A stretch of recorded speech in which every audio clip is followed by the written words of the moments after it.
taunya gue hamil.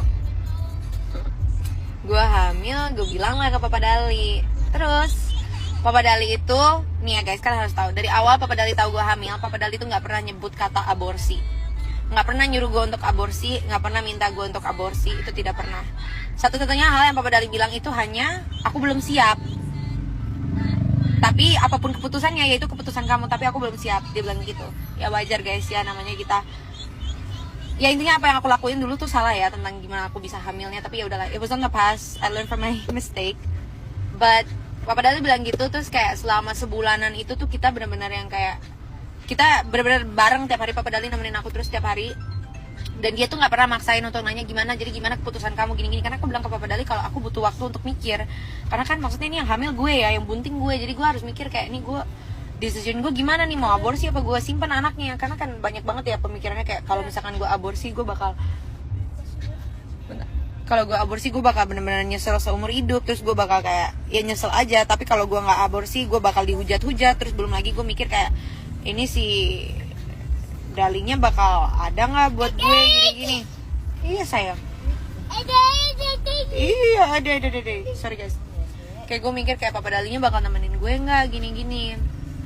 Terus pokoknya setelah sebulan itu gue akhirnya memutuskan untuk nge-keep Kamari. Akhirnya gue memutuskan untuk tidak aborsi Kamari karena gue merasa gue udah banyak dosa, gue udah banyak salah. Hal yang gue lakuin ini udah salah. Kalau gue aborsi gue malah semakin salah. Dan kalau bilang tanya cantik, terus kalau gue aborsi gue bakal lebih nyesel gitu. Ya udahlah, ini udah kesalahan gue harus terima konsekuensinya. Kayak gue udah bilang sama diri gue sendiri kayak ya udah, gue mau dihujat satu Indonesia nggak apa-apa, yang penting gue nggak bunuh anak gue gitu dalam pikiran gue. Terus akhirnya gue bilang lah ke Papa Dali. Awalnya tuh dia tuh nggak bisa nerima guys. Dia tuh cuma bilang kayak, tapi aku bilang kayak kita tuh nggak bisa anything serius. Dan aku bilang sama kamu kalau aku masih kayak mikirin mantan aku, dia bilang gitu. Jadi ya gue galau gitu kan.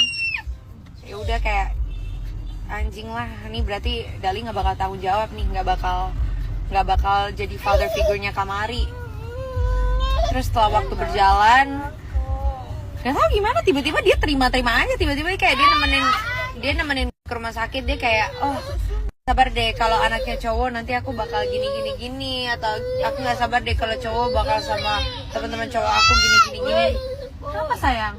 Enggak, dia itu mbak mau Apa sayang?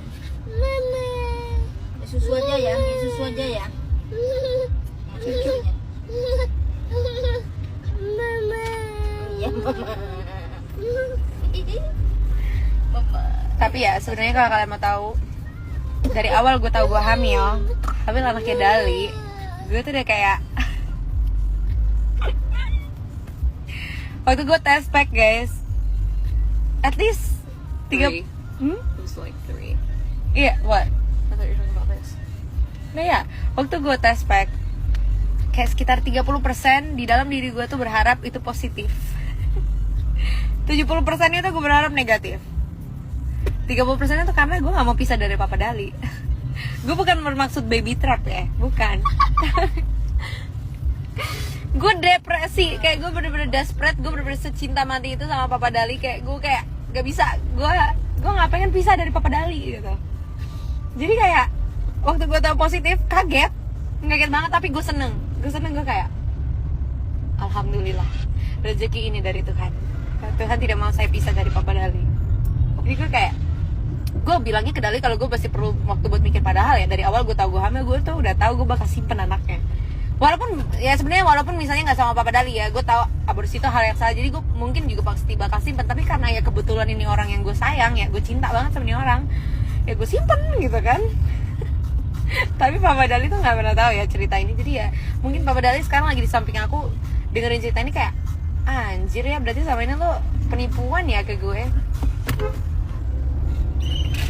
Terus ya udahlah, akhirnya berjalannya waktu kayak Papa Dali tuh gak pernah langsung kayak jatuh cinta sama gue, enggak ya guys. Jadi bener-bener makanya kenapa Papa Dali tuh bisa cinta mati sama gue, karena dia bener-bener kayak melewati banyak proses untuk jatuh cinta sama gue. Dan sama halnya kayak gue, karena gue susah banget dapetin dianya. Kayak dia sempat mau ninggalin gue buat mantannya, dia sempat mau ninggalin gue karena dia perlu waktu sendiri.